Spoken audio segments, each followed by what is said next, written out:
आप ग्राम सभा को मानते हैं?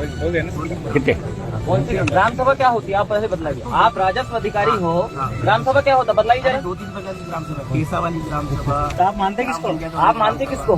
सबको मानता हूँ। फिर बोलिए ना, जब ग्राम सभा मतलब क्या होता है? पैसा मत बतलाओ, पंचायत वाली मत बतलाओ, ये अलग अलग ग्राम सभा नहीं। ग्राम सभा का मतलब होता है गाँव का सभा।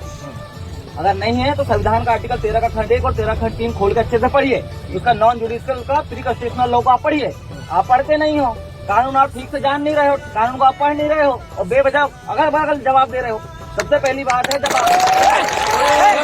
आपको ग्राम सभा ने क्या दिया? कोई नहीं बजाएगा। पहली बात तो एक चीज मैं आपको बदला देना चाहता हूँ, ग्राम सभा गांव के सार्वजनिक सामुदायिक रूप से ऑर्डर करती है। पर हमारी जो ग्राम सभा के लोग हैं, इन्होंने आपसे चलिए ऐसा कुछ न करके आपको एक आवेदन दिया। क्या दिया? कि आपको अतिक्रमण हटाने के संबंध में आवेदन दिया। आपने क्या प्रोसीडिंग किया इसमें अभी तक? क्या आपने सूचित किया ग्राम सभा को? ग्राम सभा को सूचित किया? जब ये लेटर आपके विभाग गया था, आपने सूचित किया ग्राम सभा को कि हम ये कार्रवाई कर रहे हैं? आपने किया सूचित? क्यों नहीं किया आपने? मानते हैं ना? क्यों नहीं किया? मतलब आप ग्राम सभा को नहीं मानते हो? और जब ग्राम सभा को आप मानते हो तो फिर आपने सूचित क्यों नहीं किया ग्राम सभा को?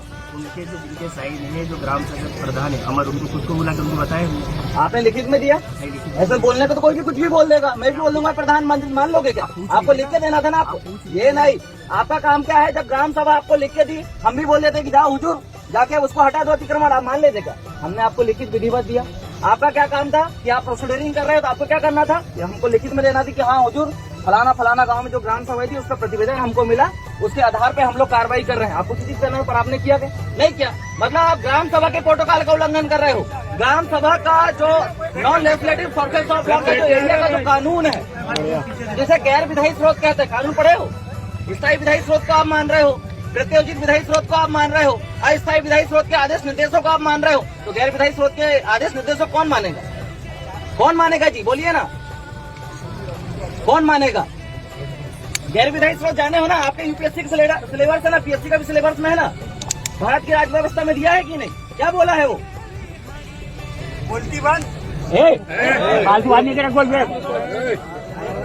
मैंने बोला ना, कोई फालतू बात नहीं करेगा, कोई बोलने का बीच में ही बोलेगा। स्रोत भी एक कानून है। आप 3 कानून को मान रहे हैं जो अनुच्छेद 13 लॉ की परिभाषा के तहत आपको बता रहा है कि 4 प्रकार के कानून है। 4 प्रकार के कानून में आप 3 प्रकार के कानून को तवज्जो दे रहे हैं। और जो गैर विधायी स्रोत का जो कानून है, जो non legislative sources of law का जो कानून है, आप उसको नहीं मानते हो। मतलब आप ग्राम सभा के प्रोटोकॉल का उल्लंघन करते हो, ग्राम सभा के आदेश निर्देश का उल्लंघन करते हो। और सुप्रीम कोर्ट खुद बोला 18 अप्रैल 2013 वेदांता के जजमेंट में कि ना लोकसभा ना विधानसभा सबसे बड़ा ग्राम सभा। मतलब आप सुप्रीम कोर्ट के आदेश निर्देशों का भी अवहेलना कर रहे हो, मतलब आर्टिकल 141 का उल्लंघन कर रहे हो। तो आपके ऊपर तो देशद्रोह का मुकदमा दायर होना चाहिए कि नहीं?